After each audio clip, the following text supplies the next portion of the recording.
Hey guys, this is Apple Gamer 24/7 here to give you guys a iPhone 5 rumor roundup video today. In this video, I'm basically going to go over the most relevant rumors regarding the iPhone 5 that should come out about a month from now. Actually, it's just about a month from the proposed keynote date. So, without any further ado, let's get started. So, the first thing I do want to talk about is the new design. Now, this design is pretty much going to be brand new. It's not going to be the same as the iPhone 4 and 4S. It's going to be totally different.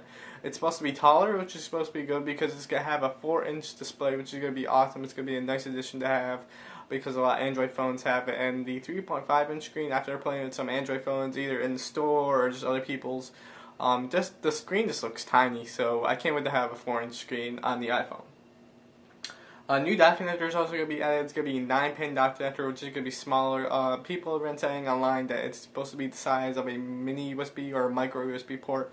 So if you know what that looks like, it's just going to be that size. And what's good about this is that it's smaller, so Apple can add more features into their products, such as better antennas, more batteries, just basic stuff to make their products better. So this 9-pin dock connector is going to be a welcomed addition. And if you look at the 30-pin connector, just for wondering, if you look at the 30-pin connector, take it out of like an iPhone or iPad, and it does take up a considerable amount of room, and this new 9-pin dock connector, like I said before, will minimize that space and hopefully add some new features into Apple's devices later on. The pin is supposed to, the new dock connector is supposed to be added to not only the iPhone but the iPad and the iPod Touch as well when those get updated at their respective times. It's got a two-tone back on the iPhone 5 is going to have a two-tone back. It's going to be like half plastic, half metal, I'm guessing. By judging by some of the pictures I've seen online, I really do like the black model. I really don't like the white because it just doesn't look that good in my opinion. I prefer the black one because the metal and the plastic are blend together, so it looks like all metal design. So I'll put some pictures around there. You probably have been seeing some pictures probably around this video someplace, but I do like the black color and I do like the two-tone metal design. I think that's going to be a pretty cool looking phone once you have it in your hand. In terms of new hardware, we are going to get 4G LTE finally. Apple and the iPhone have been really lacking in the speed department. The technically 4G that you can get is on the iPhone 4S and AT&T because the chipset that they're using for the 4G LTE on AT&T is a HSP Plus, which is super fast 3G, but it's not technically 4G, even though AT&T says it's 4G. I'm not going to go into it anymore, but this is going to be true 4G LTE, but Verizon can use and Sprint can use, and which is going to be awesome because we're going to get faster speeds, we're going to be able to watch, download things faster, we're going to be watch videos in HD. All around, it's going to be a good experience, and I can't wait to have it because Verizon 3G is really slow, and my mom has a 4G LTE device, and the speeds are just wicked fast on that, so I can't wait to be able to use Verizon's 4G LTE network once the new iPhone comes out. NFC for payment system. I suspect Apple's going to add NFC so they can build in some type of payment system with their retail stores. So if you go into a buy an item, you can just tap on a certain sticker or a kiosk or something and pay for an item without waiting for a person to come that works at the Apple store to come and pay for you. You can just tap your phone on this thing, reads your credit card information along with your Apple ID, and you can just pay for it and walk out, which I think is going to be awesome. I would see that they have to check your receipt though in case somebody would just walk out. I don't think it's going to be that easy to steal stuff, but I do think NFC is going to be there for a payment system. Also, if you wanted the scanner things to get information about them, NFC is going to be there. So NFC is going to be a welcome addition as well. The new dock connector, like I said, that's going to be one big thing. Also, the headphone jack is going to be moved down from the top to the bottom near the dock connector, so that'll be nice. I always liked it on the top for some reason because it was easier to put in my pocket with the headphone jack on the top, but probably will be the same thing as the iPod Touch, on the bottom.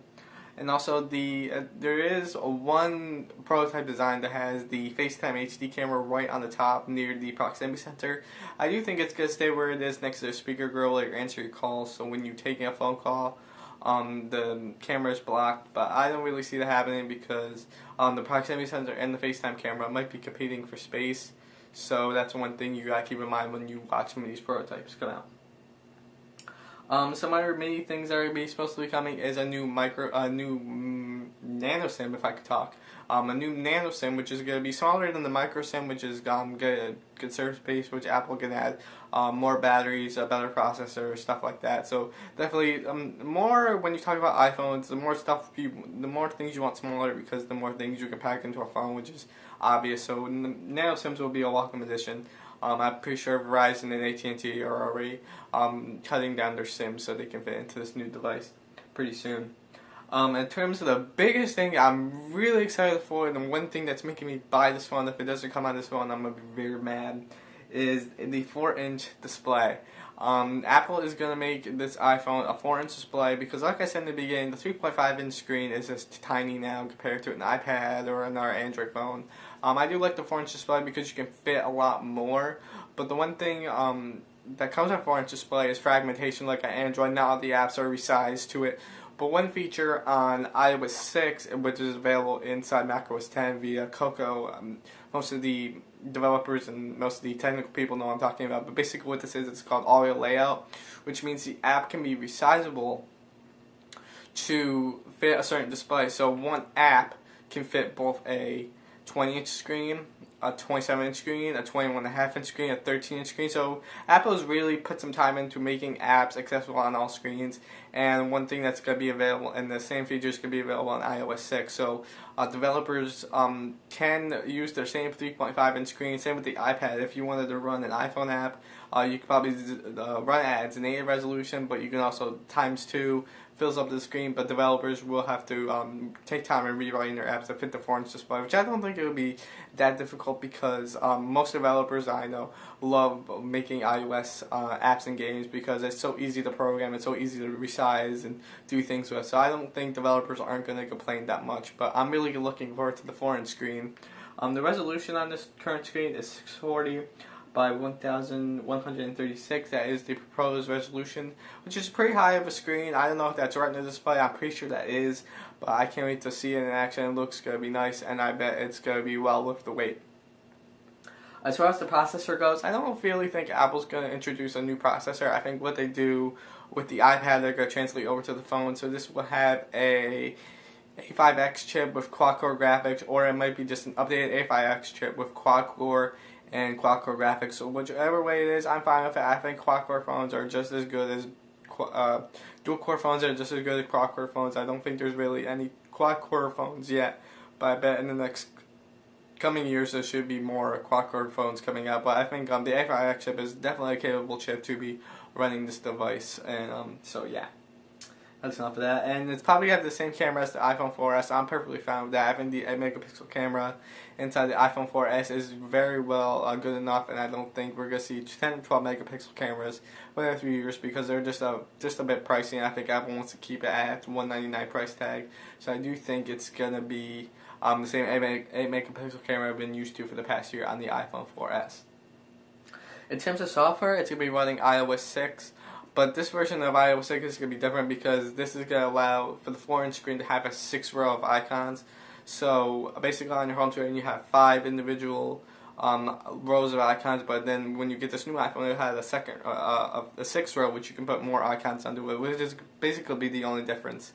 And plus the native apps will be resized for the 4-inch screen and stuff like that. So basically it'll be running iOS 6 upon launch, just like the iPhone 4, the iPhone 4S, and the iPhone 3GS will when the release date comes at this keynote. So when is it going to be released? Well, the proposed date is September 21st for the actual phone to be launched in the US and other parts of the world. But the keynote date is September 12th. I believe that's either a Thursday or a Wednesday. I'm not really too sure about that, but I think it's one of those days. Actually, one site, The Loop, that's been really good at proposing Apple keynote dates. They were right on WWDC, the iPad, the new iPad keynote dates. They were right about those two, and they said the same thing for September 12th for this one. So I'm thinking the date is going to be September 12th for the iPhone 5, and it should be on AT&T, Verizon, and Sprint in the United States. So yeah, guys, that's basically all the things about the iPhone 5. In case you guys are wondering, I am in the middle of selling my iPhone 4S to pay for this new iPhone 5 because I had to buy it outright, which sucks because it's going to cost a lot more money. But it should be worth it to you guys because I'm going to make tons of videos on it. I'm going to do a review, and I'm going to making sure I cover the screen and everything. So I can't wait to make videos on it. So anyway, guys, thanks for watching, and I will see you guys in the next video.